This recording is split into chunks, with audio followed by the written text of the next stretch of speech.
Magandang gabi po muli. Ito po si Christine Montealto na nag-aanyaya na makinig po tayo sa Ebanghelyo o magandang balita ayon kay Mateo.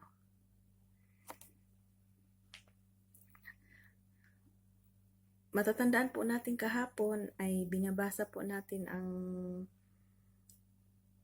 una at pangalawa ng pangkat sa aklat at ngayon po ito po ang pangatlong pangkat na babasahin po natin ngayon. Ayon po dito sa pangatlo po, sa pangatlang pangkat ay mga talinhaga ukol sa paghahari ng Diyos. Nasa Kabanata 13. Mateo 13.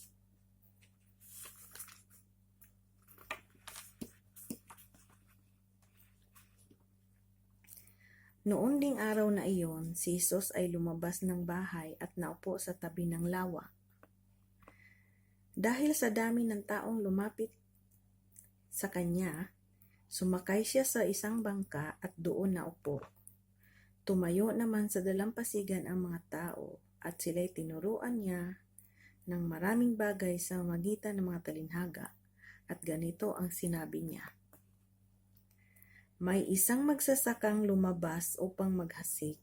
Sa kanyang paghahasik ay may mga binhing nalaglag sa tabi ng daan. Dumating ang mga ibon at tinuka ang mga iyon. May mga binhi namang nalaglag sa mabatong lupa dahil manipis lang ang lupa roon, sumibol agad ang mga binhi. Ngunit natuyo agad ang mga ito nang mabilad sa matinding init ng araw. Palibhasa, mababaw ang ugat. May mga binhi namang nalaglag sa may matinik na halaman. Lumago ang mga halamang ito at sinakal ang mga binhing tumubo doon.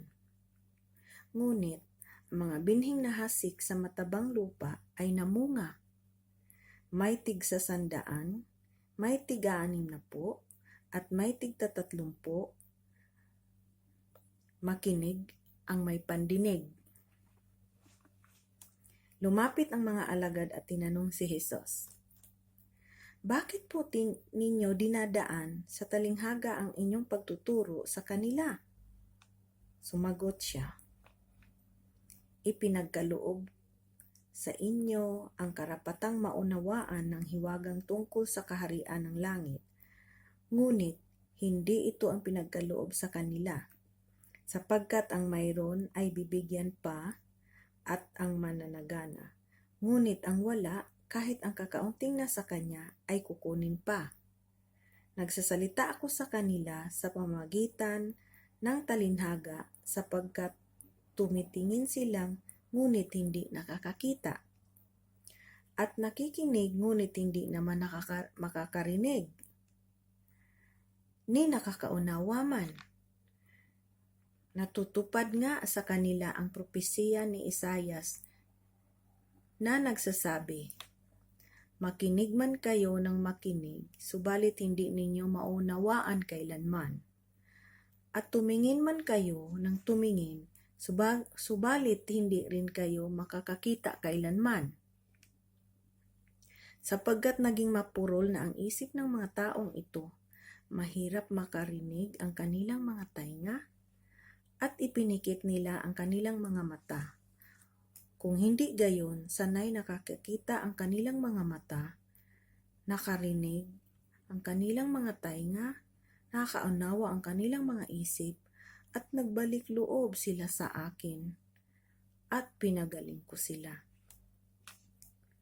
Subalit mapalad kayo sapagkat nakakakita ang inyong mga mata at nakakarinig ang inyong mga tainga.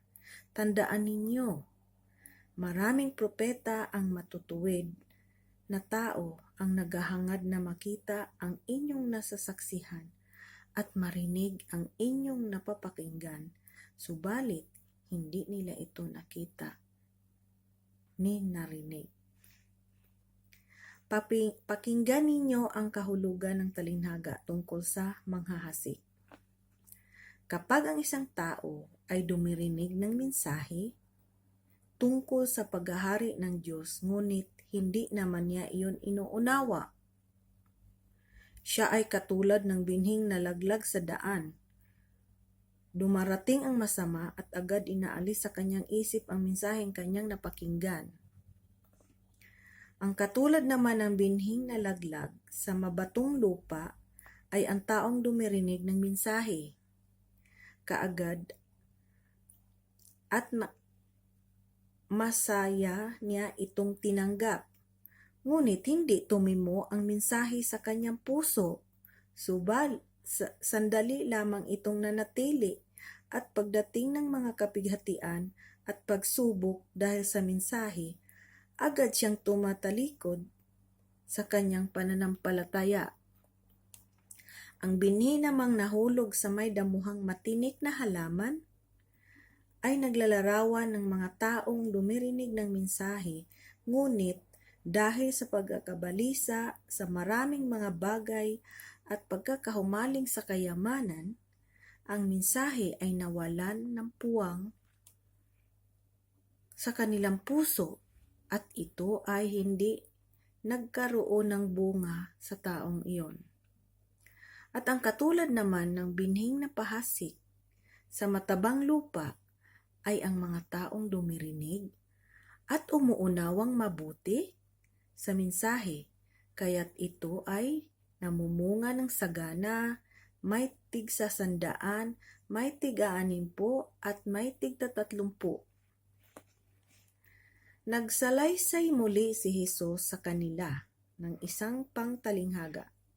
Sinabi niya, ang kaharian ng langit ay katulad ng isang taong naghasik ng mabuting binhi sa kanyang bukid. Isang gabi, habang natutulog ang mga tao, dumating ang kanyang mga kaaway.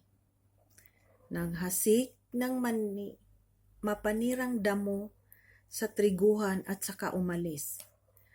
Nang tumubo at magbunga ang trigo, lumitaw din ang mapanirang damo, kaya't pumunta ang mga utusan sa may-ari ng bukid at nagtanong, hindi po ba mabuting binhi lamang ang inihasik ninyo sa inyong bukid? Bakit po may damo ngayon? Sumagot siya, isang kaaway ang may kagagawa nito. Tinanong siya ng mga utusan, bubunutin po ba natin ang mga damo? Huwag, baka mabunot pati ang mga trigo, sagot niya. Hayaan na lamang ninyong lumago kapwa ang damo at ang trigo hanggang sa anihan. Pag-aani sabihin ko sa mga tagapag-ani, ipunin muna ninyo ang mga damo at inyong ipagbigkisin at saka sunugin. Pagkatapos, ipunin naman ninyo ang trigo sa aking kamalig. Sa pagpatuloy, isa pang talinhaga ang isinalaysay ni Jesus sa kanila. Ang kaharian ng langit ay katulad ng isang buto ng mustasa na itinanim ng isang tao sa kanyang bukid.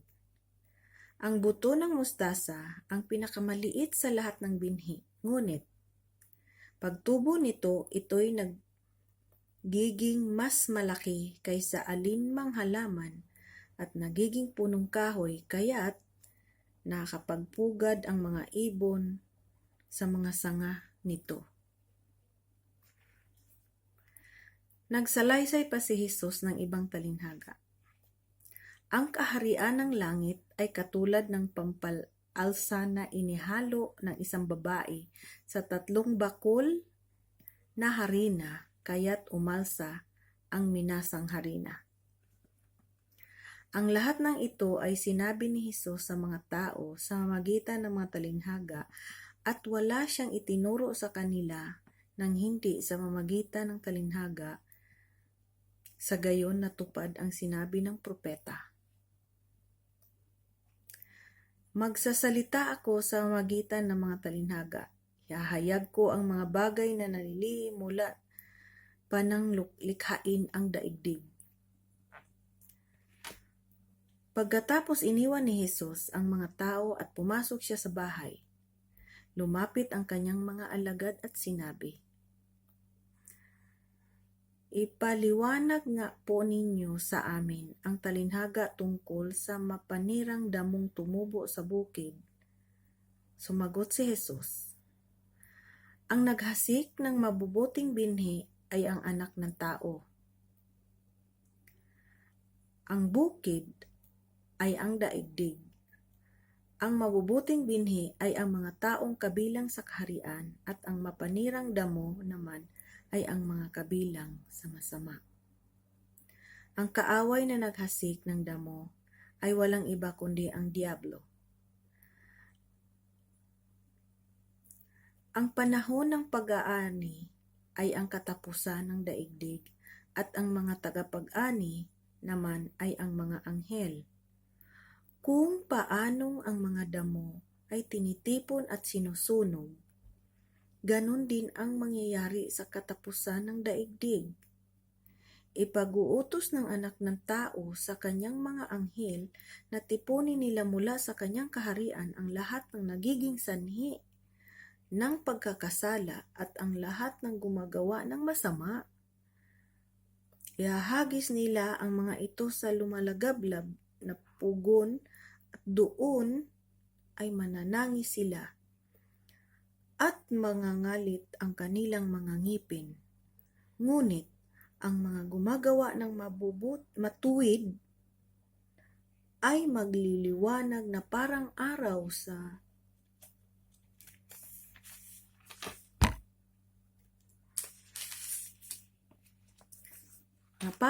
sa kaharian ng kanilang Ama. Makinig ang may pandinig. Ang kaharian ng langit ay katulad ng kayamanang nakabaon sa isang bukid. Nahukay ito ng isang tao, ngunit agad itong tinabunan. Tuwang-tuwa siyang umalis at ibininta ang lahat ng kanyang ari-arian upang bilhin ang bukid na iyon.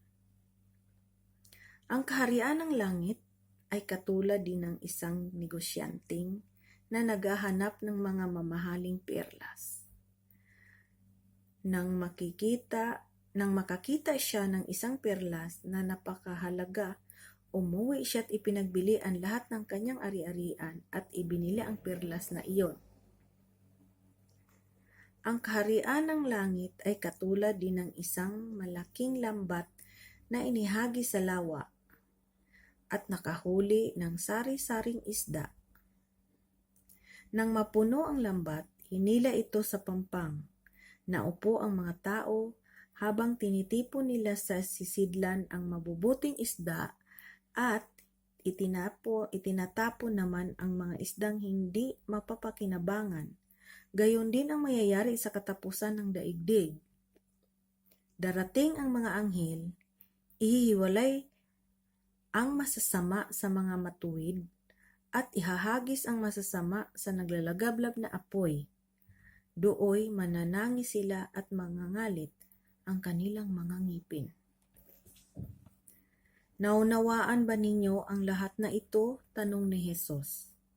Opo, sagot nila. At sinabi niya sa kanila, kaya nga ang bawat tagapagturo ng kautusan na kumikilala sa kaharian ng langit ay katulad ng isang pinuno ng sambahayan na naglalabas ng mga bagay na bago at luma mula sa kanyang taguan ng kayamanan. Umalis si Jesus mula roon. Matapos niyang isalaysay ang mga talinhagang ito, umuwi siya sa kanyang bayan at nagturo sa kanilang sinaguga. Nagtaka ang mga nakarinig sa kanya, kaya't kanilang itinanong, saan kumuha